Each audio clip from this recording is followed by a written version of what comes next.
What's going on, everyone? Happy Saturday. This is the Anthony with Evolution Traders. Even though it's the weekend, we continue to work, right? We continue to do our homework, get some good market analysis, run scenarios through our head.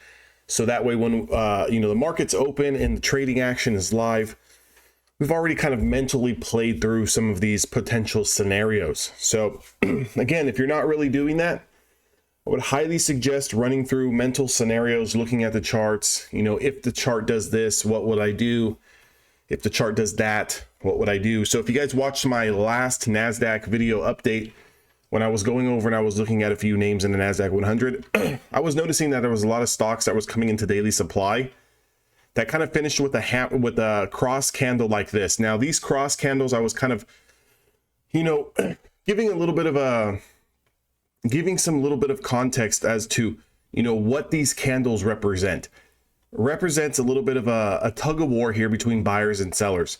Now, being that we're over the 5, 10, and 20-day moving average and definitely over the 50-day moving average, the buyers are still in control, but they're getting tired, right? So when they start to get tired and you're not seeing a push higher, I was also letting you know that we could be coming into a period of distribution where the ranges contract, meaning the price action from swing high to swing low gets smaller, size down, think more scalp mentality until we come out of the range. Now, if we come out to the top side, we're going to need to see the high price from January the 11th get taken out.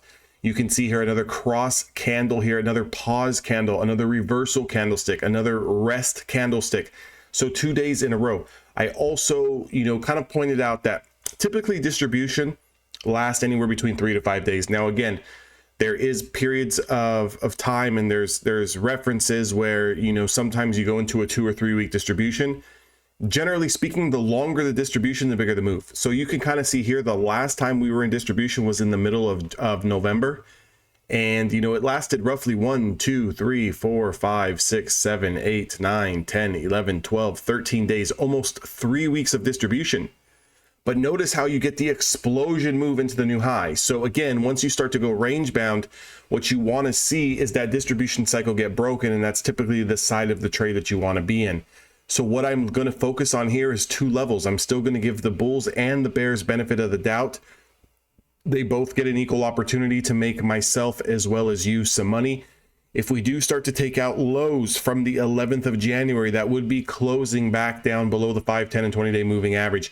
You can see that low price here was 16,753. If we start to confirm these lows, we've got a lot of room down into 16,500. Okay, so think about, taking your money on the way down on that back test. Now, if we do start to get over 17,057, you could see us push higher into the 17,165.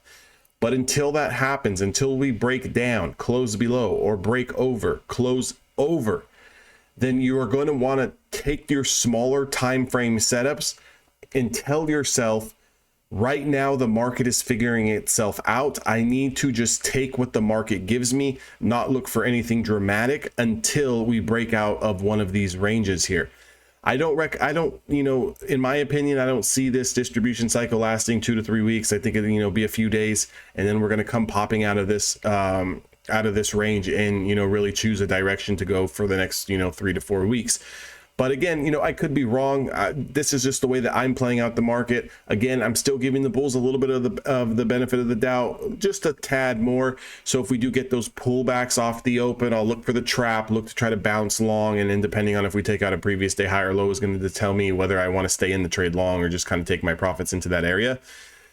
If we do have a significant gap up or a green open, again, next week is also going to be a little bit of a shorter, slower trading week. We got a little bit of a holiday, price action hours are a little bit different on Monday, the 15th. So again, keep that in mind as well. Again, if we do shoot up and we put in a new high, I'm not going to really want to chase that high. I'm going to want to see those buyers get trapped, pull back, find some support, and then the next time we break that new high, I want to be long or look for the short if we do continue to break down.